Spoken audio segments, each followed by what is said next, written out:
I don't know if I'm still being recorded, but they should have done what I told them to do a long time ago, but they didn't.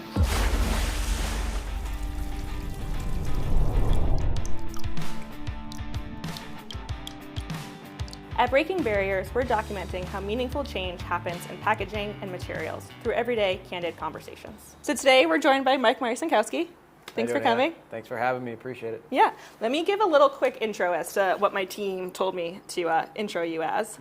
You are the Global Director of Packaging and Material Science and Sustainability at INNOVATIV Holdings. You've helped lead packaging innovation and global giants like Procter & Gamble, Keurig, and GPA Global, from PFAS-free breakthroughs to compostable systems that work at scale. You've driven real progress in an industry that often resists it. And with that, we're really excited for you to be here. That's one heck of a read-off there. It's a pretty lengthy title. I didn't realize it was that long. You bring such a distinct lens into this space. How did your background shape that view? What does your background look like? You know, I'm still doing what I went to school for, right? So I went to school for actually packaging, a Michigan State guy.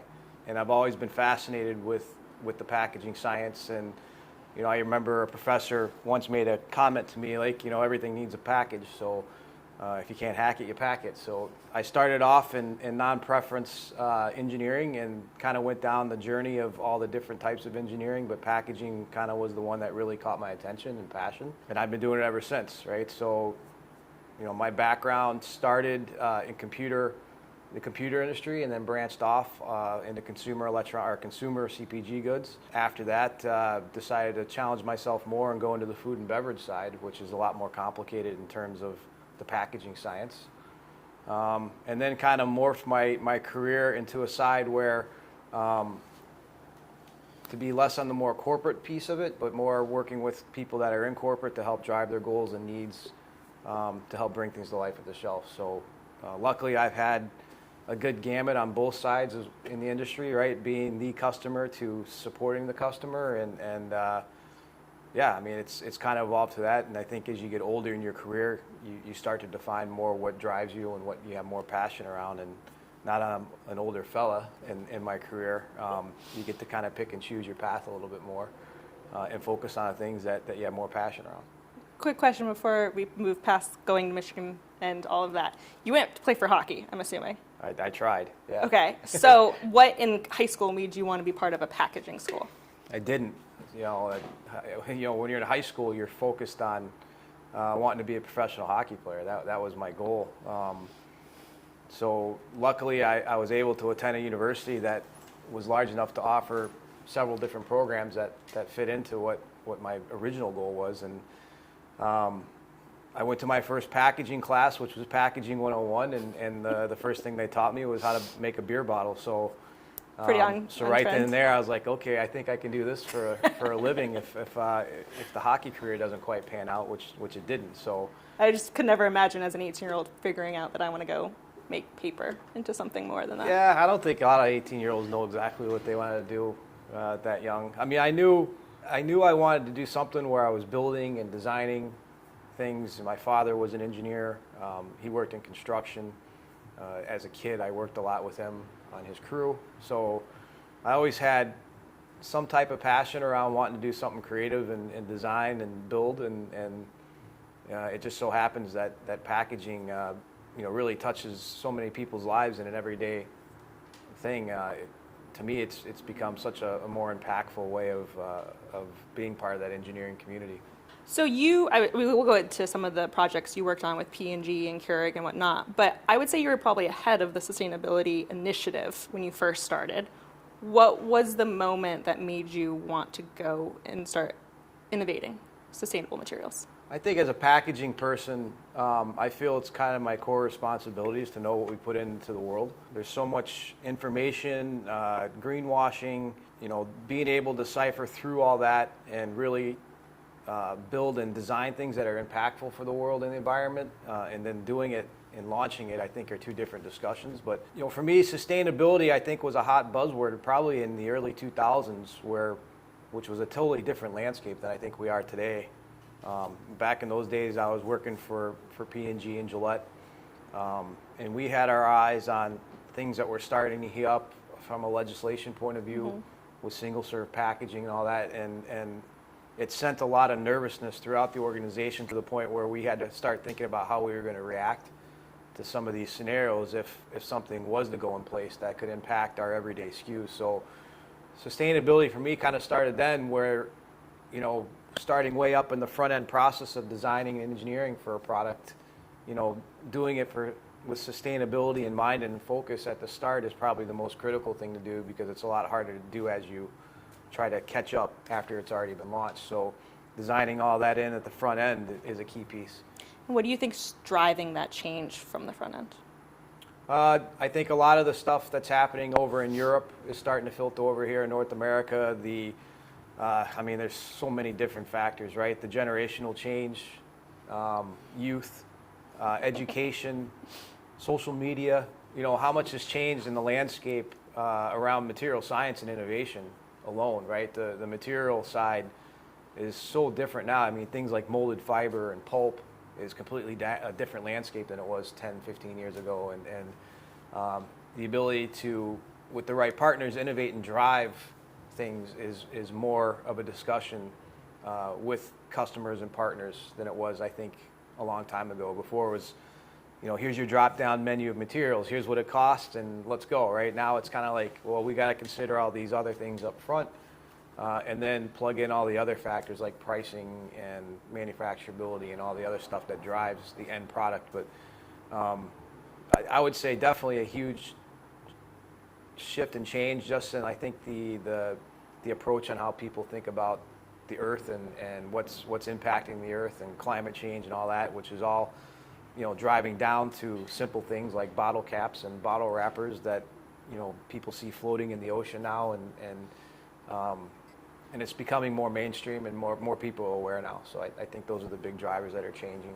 Yeah, I would say that like the younger generations, you know, oat milk was a big thing, moving away from like whole milk, but no one cared what the oat milk was packaged in. They just wanted the new liquid, the new material that they were drinking and eating and consuming. They didn't care what it was packaged in yet. And so it's like the next layer that we're now kind of tapping into. I think everybody kind of figured too that if I threw it in the garbage, it got recycled or magically disappeared somewhere and it was okay. Yeah.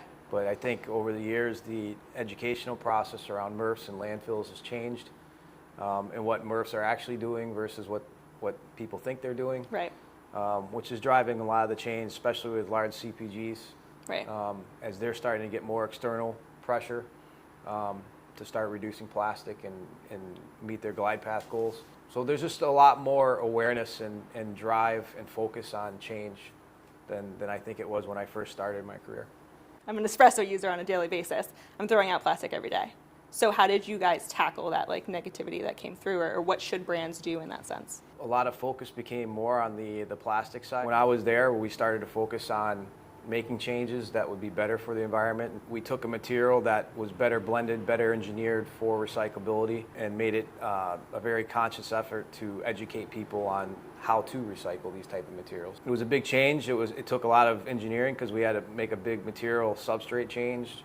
We looked at going from like an injection molded item to a thermoformed item. And I would also say, like, when the single-use pods came out and people weren't making coffee in massive quantities, the barriers that are now in the market didn't exist. So there wasn't another alternative. No, there was a lot of co-extrusion, a lot of blended things to help drive barrier.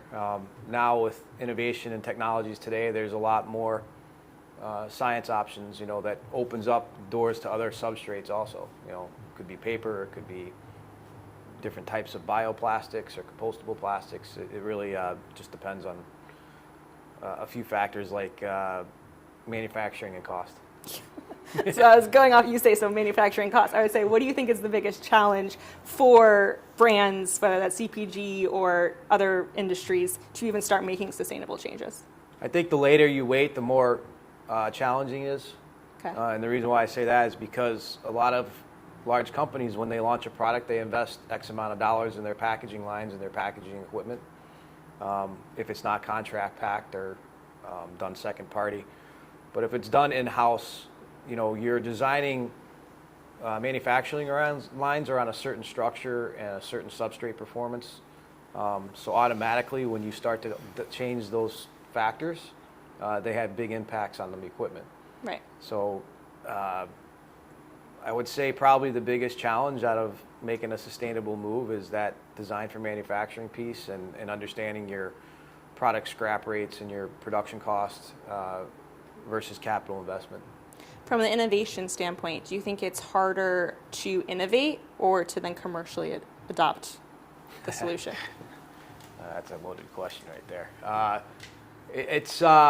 think it's harder to commercialize, to be honest with you. Like, innovation can come in so many different factors and different ways, right? It's a very broad definition, the word innovation, but to actually take something from a napkin sketch and a concept idea and commercialize it from a period of time at a cost and scalability factor plus performance is a whole other discussion.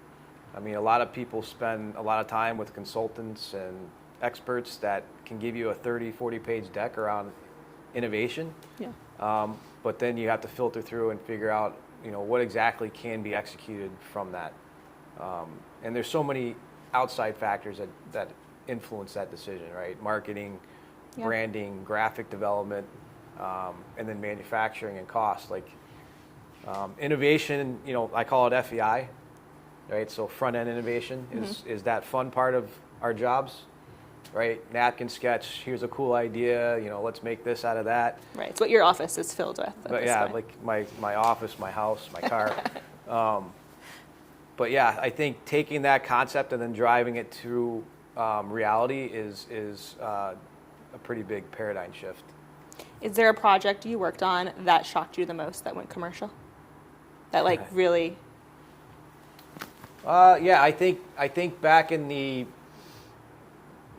mid 2000s when I was at Gillette, the big push was to make the decision to move out of a plastic type, very high-end premium looking package for razors that shifted it to more of a molded pulp concept, and there was a lot of challenges and barriers from the marketing side. They didn't consider it premium. It had a completely different look on the shelf, but we made the change. Our higher end leadership stood behind the decision, and we implemented it, and it ended up selling in the market for at least 7 to 8 years and saved the company a lot of money. But the biggest win is we produced well over 70% of the amount of plastics that went out in the world, including the shift from PVC to a more renewable-based material or sustainable material. But it had great impacts with the consumers, right? The people saw the change, they noticed the change, and it took what was traditionally a kind of negative impression of the original packaging because it was so much plastic, and you had this tiny razor inside, and moved it into something that was completely different and what appeared to be a shift in more of a green approach for the company. So that was to me personally, I think that was a big paradigm shift and a big change overall from the plastic injury to like the molded fiber side. And it really showed that you can have a high-end premium CPG item that can be in that type of packaging. So with innovation comes risk from a lot of big brands. We're working on several projects right now where they don't necessarily want to be the first to market in the area. With innovation, how do you combat that? I think there's a lot of commitment that you have to get from your senior leadership on what you should and what you shouldn't dive into. The big risk is you might have to do things up front that the customer, our application might not want to dive into right away. And you almost have to go through a prove-out process because a lot of people, I think, don't have the ability to kind of visualize what something could be. A lot of people like tangible things that you can look, touch, and feel. And sometimes in this sustainability world, you can't necessarily see something that's changing, right? Like, for example, our coatings and the stuff that we're working on, you don't even see those. Consumer has no idea. So the big risk is when you're pushing these type of changes, you have to, I think, invest in some of the initial work and development. One, to show proof of concept. And get support and understanding from whoever you're dealing or working with that it is a viable option. But obviously, you have to invest a lot up front to do that. So it's important to understand your white space and your markets and then the trends in the packaging market to really know what you should be focusing on. I would say that a lot of like the performance metrics that these brands are trying to target are over-engineered. Well, yeah, I mean, there's more to that, but you can answer that part first if you want. I think a lot of people, when it comes to the sustainability side and the packaging engineering side, they don't know what they don't know, right? Unless you have a very strong in-house packaging organization. A lot of companies or consultants or people you work with tend to rely on what you're telling them, right? So, you know, if you come to me and say, oh yeah, that's got to be a 25-point cardboard box, well, maybe it could be a 20-point cardboard box, and you don't need PE extrusion on it or something. So it's definitely an interesting conversation, and really having the knowledge and the strength around the materials and the engineering side is key, because, yeah, a lot of these times I do see a lot of stuff that's over-engineered. Right, and at that point you're having the conversation of like, let's just launch what we have and see what happens. Yeah, I was going to say that a lot of it, you know, you hear a lot of people at table always say that's what we've done in the past, right? And that could be a 25-year conversation, right, or a 30-year conversation, because nobody's touched it and didn't want to change it because it always worked, right? So that's a big piece that, you know, guys like myself and you, like, that's what we drive to change. You mentioned that a lot of like the initiative of sustainability in the U.S. came from the EU first. How would you say what you're currently working on, how much is driven by the EU, how much is driven by the U.S., and what trends in the EU are you seeing directly impact what you're working on here? So the EU and those, you know, they've always been more green focused, right? So a lot of the standards around things like compostability and biodegradation, in my opinion, has always kind of been a good standard to build around.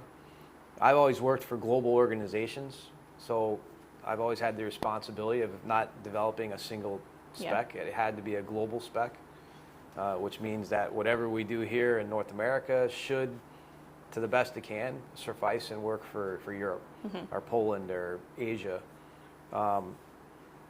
So a lot of their standards and their way of thinking has always been the focus on recycling and compostability, which has kind of helped, I think, drive a little bit of the awareness in North America, at least from a legislation point of view.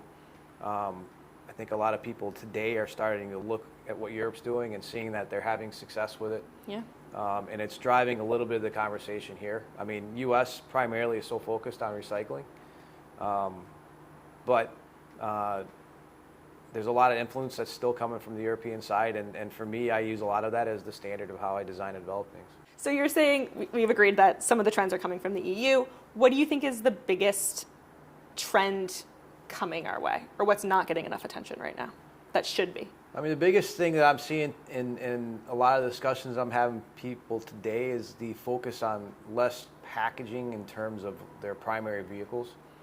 So the biggest piece that I'm getting a lot of inquiries about is water solubility, and actually designing packaging that could be part of your product experience, right? So from a food and beverage side, you know, what do you start looking at about films and materials that actually can be dissolved, you know, and really like the Tide Pod type scenario, right? Like where the packaging basically becomes part of the product and disappears in usage. So things like in shampoos and whatnot, is how do you start looking at packaging from a way that's not such a disposable item, but more part of a product integrated item. Yeah.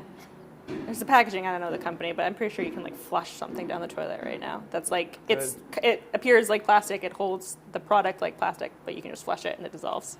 Yeah, there's a lot of materials out there. You got to look really heavily on what those materials are, because some still do have plastics in them. And then some are sugar-based and have more of the organic side, where it does actually go back to hydrogen, carbon, and water. So again, those are the things that if you have a strong packaging organization or a group that you can really dive into and really understanding the material specs and the actual makeup of these things, because there's a lot of people out there that put labels on things, but it's a little gray. So let's double click on that one. With greenwashing and everything that's going on, what would you say is like the biggest that's not real that you're seeing on a package? I think a lot of things that are in scrutiny right now are things that are being labeled compostable, whether it's industrial, whether it's home, and then people throw in the word biodegradation, right? So how do you decipher between all those three and then still understand how the materials actually are supposed to do that? So, and there's a lot of companies and people out now that are riding the sustainability wave and trying to get what they can out in the market. So again, it goes back to really understanding these materials, looking at their end of life cycle and really understanding will that break down and happen? Things like adding additives into plastics and all that kind of stuff. What does a degradation cycle look at 6 months versus 12 months versus 2 years, right? We all know a piece of plastic won't disappear in the ground for hundreds and hundreds of years, but really understanding the data, right? And then having the scientific data that supports these type of claims are important. All right, so we'll jump into a couple point blank questions. In your inbox, do you hear the word innovative or sustainable more? Both. Not one or the other? No. Are they two separate conversations that are going on? Not really. Like back in the day, I think it was, but today, sustainability is part of the standardization in your discussions around innovation. Okay. So you have to design, in my opinion, out the gate for sustainability. So you're saying a lot of companies are like riding the wave of sustainability. Do you think that companies... Some are riding, some are driving. I think every company wants to be sustainable, but I think the line that gets divided is cost and execution. Right. A lot of companies have made like sustainability goals by 2025. We're in 2025, we're almost through it, and now they're pushing to 2030. Are they just checking a box? Or do they really want to drive change?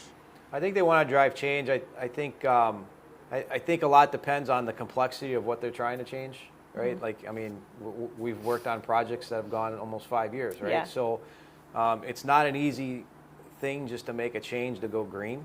Changing from like a plastic bag to a paper bag or something like that. A lot of people don't respect or understand the science behind sustainability and making change around certain materials that have to perform, right? And understanding trade-offs around that performance, right? Like you might not get a year or 2 year shelf life out of a sustainable material versus a traditional polyolefin or a plastic.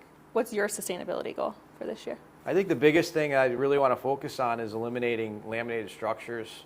I think a big trend in the market right now is PE bags and plastic bags for secondary packaging, things like large TVs and computer laptops and notebooks and all that. Like the ability, like you see so many of these products that come with plastic bags that you're just kind of like, there's got to be a better way.